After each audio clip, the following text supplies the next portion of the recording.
Imagine you're one of the most powerful people in the entire world and then you lose your mind. Not metaphorically, literally.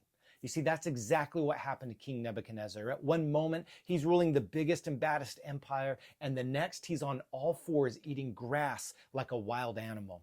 Sound extreme, right? But what if this ancient story actually has something to teach us about what sin is and how it affects us today?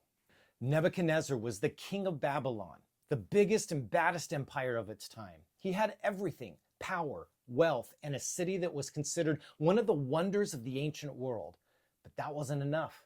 He wanted more glory, more recognition, and eventually he convinced himself that he was the source of his own greatness.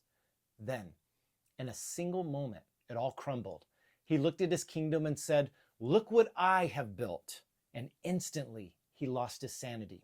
He was driven from his throne and lived in the wilderness for 7 years. He behaved like a wild animal until finally he humbled himself before God. So what does this have to do with sin? Well, most people think sin is about breaking a rule, but in the Bible, sin is more like a disease. It infects you and distorts you, turning you into something other than what you were meant to be, a human. And that's what happened to Nebuchadnezzar. His pride just didn't make him arrogant. It actually distorted him into something inhuman.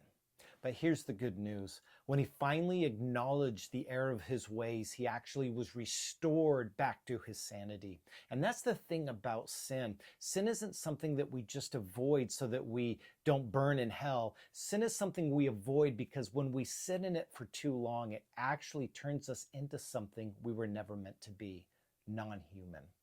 For more on this information, like, subscribe, go to the video, check it out, and let me know what you think in the comments.